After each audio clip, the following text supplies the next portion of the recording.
Okay, so for this, like whenever we write a letter to editor, we have like we find an article to write. So what we do, we go to any of the journal, like I told, go to Springer Journal. So that journal takes much lesser time to publish as compared to other journals. So just go to that journal, search for journals in that Springer Journal, and choose one latest article.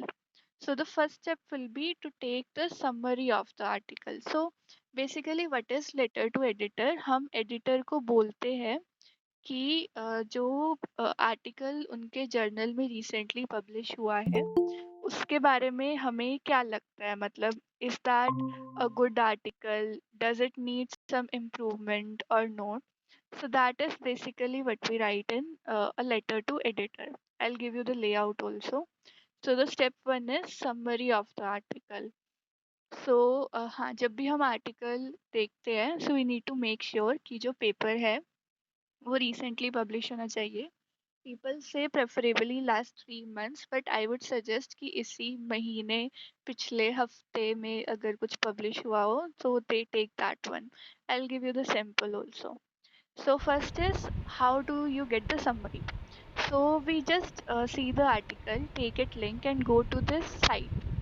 So this site is like you can just search a site to summarize the article and you will get the website. I'll send the link of the website.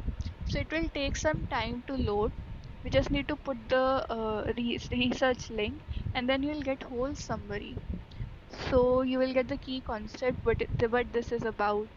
You will get the abstract, you will get the synopsis. So basically it is like a summary of the article. So every point you need to see in it. तो इससे क्या होगा, हमें पता चल जाएगा कि article किस बारे में है, पॉइंट वाइज हमें मिल रहा है. Just go through it. अगर तुम्हें लगता है इट इज़ इंटरेस्टिंग, इट मतलब तुम्हें अच्छा लग रहा है या अच्छा नहीं लग रहा है, so you can write based on that. So this is basically what we need to do to get a summary. तो इस वेबसाइट का लिंक आई सेंड. तो बेसिकली तुम इसमें ये एक्सपोर्ट पे क्लिक करके उसको किसी भी फॉर्मेट में डाउनलोड भी कर सकते हो for future use. So that is the step number one after searching the article. इसके बाद तुम्हें क्या करना है, लेटर लिखना है.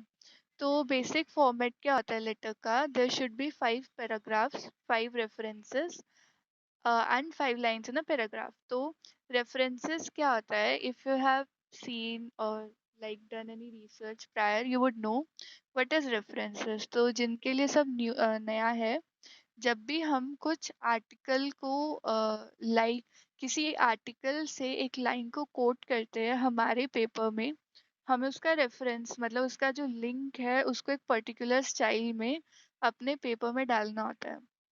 सो एक लेटर टू एडिटर बहुत बड़ा नहीं होना चाहिए, 1 पेज का होता है. तो 5 पैराग्राफ होने चाहिए और 5 references will work enough. And एक पैराग्राफ में 5 लाइन. तो एक्चुअली कैसे लिखते हैं इसको, सबसे पहले we write the introduction. Introduction में हम लिखते हैं कि we are writing this letter about a recent article published in your journal. फिर आर्टिकल का टाइटल, ऑथर और मेन पॉइंट, मेन एम क्या थी वो आर्टिकल की. देन वी एक्सप्रेस अग्रीमेंट और डिसएग्रीमेंट की हमें क्या लगता है वो आर्टिकल के बारे में, do we agree or do we not agree. And then we present our additional perspective कि हमें मतलब इस आर्टिकल में जो आपने बताया है उस पे हम मतलब एडिशनली क्या किया जा सकता है, उसके ऑल्टरनेटिव व्यू पॉइंट्स क्या है. मतलब बेसिकली हमें कंपेयर करना है, तो हम उससे रिलेटेड और आर्टिकल्स को सर्च करेंगे. सर्च करने के लिए you can use PubMed, you can use Google scholar. And search करके यू हैव टू कंपेयर, मतलब एटलीस्ट 2 या 3 आर्टिकल से तुम्हें कंपेयर करना है. उसके बाद हमें एविडेंस प्रोवाइड करना है, जो जो हम बोल रहे हैं सबका रेफरेंस होना चाहिए, क्योंकि हमें खुद से कुछ नहीं बोलना है. पहले वो चीज़ पब्लिश होनी चाहिए. तो उससे हमें सपोर्ट करना अपने रिस्पॉन्स को, और जैसे मैंने बताया कंपेयर करना है सिमिलर आर्टिकल से. तो मैं तुम्हें एक एग्जांपल दूंगी तो सब कुछ ज़्यादा क्लियर हो जाएगा. Then will tell about the recommended actions या फिर फर्दर स्टेप्स कि क्या करना चाहिए इस टॉपिक से रिलेटेड. सो एंड लास्ट में कंक्लूजन होता है जिसमें हमने जो भी लिखा है सब कुछ उसको समराइज करेंगे और दोबारा से अपना व्यू पॉइंट एक बार बताएंगे। सो हाँ, बेसिक गाइडलाइंस क्या होती है एक लेटर टू एडिटर लिखने में। Maintain a respectful and courteous tone, focus on the issues discussed in the articles, मतलब ऐसे पर्सनली अटैक नहीं करना किसी को, क्लियरली अपना व्यू पॉइंट एक्सप्रेस करना है और सभी के साथ एक रेफरेंस देना है। Be concise and to the point, क्योंकि 5 ही पैराग्राफ लिखने हैं, एक पैराग्राफ में 5 ही लाइन दे मतलब लिखनी है, तो जितना छोटा टू द पॉइंट होगा उतना ज़्यादा चांसेस होते हैं एक्सेप्ट होने के। और हाँ, मतलब जो भी तुमने जर्नल में सोचा है, तुम अपना मतलब आर्टिकल जिस पे भी लेटर टू एडिटर लिख रहे हो उसमें एक फॉर द ऑथर करके सेक्शन होता है। उसमें you need to see the guidelines कि वो लेटर टू एडिटर एक्सेप्ट करते भी है कि नहीं करते। अगर करते हैं तो कोई स्पेसिफिक फॉर्मेट है क्या उनका लिखने का। सो फॉर्मेट क्या होता है, सबसे पहले तुम्हें सब्जेक्ट लिखना है कि response to article this that, जो स्टेट को पब्लिश हुआ। फिर will start with dear editor and सबसे पहले इंट्रोडक्शन लिखते हैं। तो उसमें तुम्हें आर्टिकल के बारे में लिखना है कि आर्टिकल के बारे में, अभी मान लो एक तुमने आर्टिकल ढूंढा डायबिटीज़ पे, तो तुम उसके बारे में पहले बेसिक इंट्रोडक्शन लिखोगे कि डायबिटीज़ क्या होती है, मतलब उसके बारे में एक दो तीन लाइंस लिखनी है।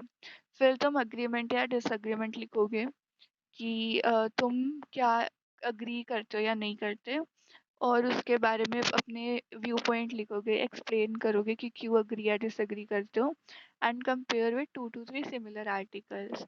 और फिर you will tell about your additional perspectives also कि मतलब उसके अलावा अगर तुम्हें लगता है कि कुछ ऐड होना चाहिए था तो वो बताओगे।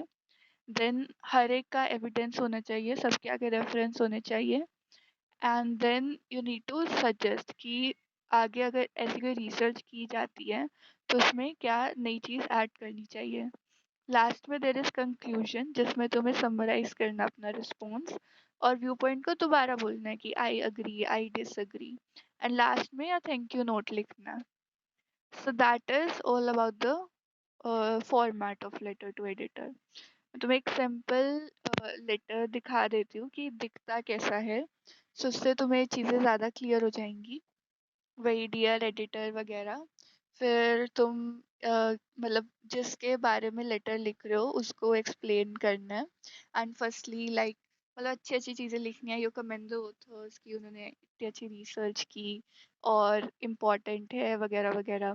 देन इस टॉपिक के बारे में, मतलब जैसे टॉपिक वो रिलेटेड टू डायबिटीज़ एंड उसमें मतलब टाइम एंड रेंज एस्टिमेशन, तो इसके बारे में बाकी तुम्हें आर्टिकल्स पढ़ने हैं और एक पैराग्राफ लिखना है छोटा सा, साथ में रेफरेंसेस देने हैं। तो इसमें बेसिकली यही इसके बारे में maintaining stable blood glucose level के बारे में ही लिखा हुआ है। देन हम आर्टिकल पे आएंगे कि उस आर्टिकल हमें अच्छा लगा क्यों, क्योंकि उसमें ये सारी अच्छी चीज़ें थी, ये मेंशन किया गया है, तो ये सब कुछ लिख देना है। और उसके बाद है कि उस उसमें डिस मतलब अच्छी चीज़ क्या नहीं थी आर्टिकल में, तो वो लिखा हुआ है कि उसमें और क्या चीज़ हो सकती थी। और फिर है एडिशनल चीज़ें प्रोवाइड करनी है, और फिर देखना है कि इस स्टडी से क्या कंट्रीब्यूशन आ रहा है, एंड मतलब अनदर सिमिलर स्टडी के लिए जैसे हमने कंपेयर किया इसमें, तो कंपैरिजन डालना है, एंड लास्ट में बस एक थैंक यू नोट लगाना है। तो this is basically very simple to write a letter to editor. ज़्यादा कुछ करना नहीं होता, बट जब हम एक बार लिख लेते हैं तो हमें इसके ग्रामर चेक करनी होती है। तो ग्रामर चेक करने के लिए ग्रामरली का फ्री वर्जन है, बहुत सारी वेबसाइट है जहाँ पे ग्रामर चेक हो जाती है, so you can use that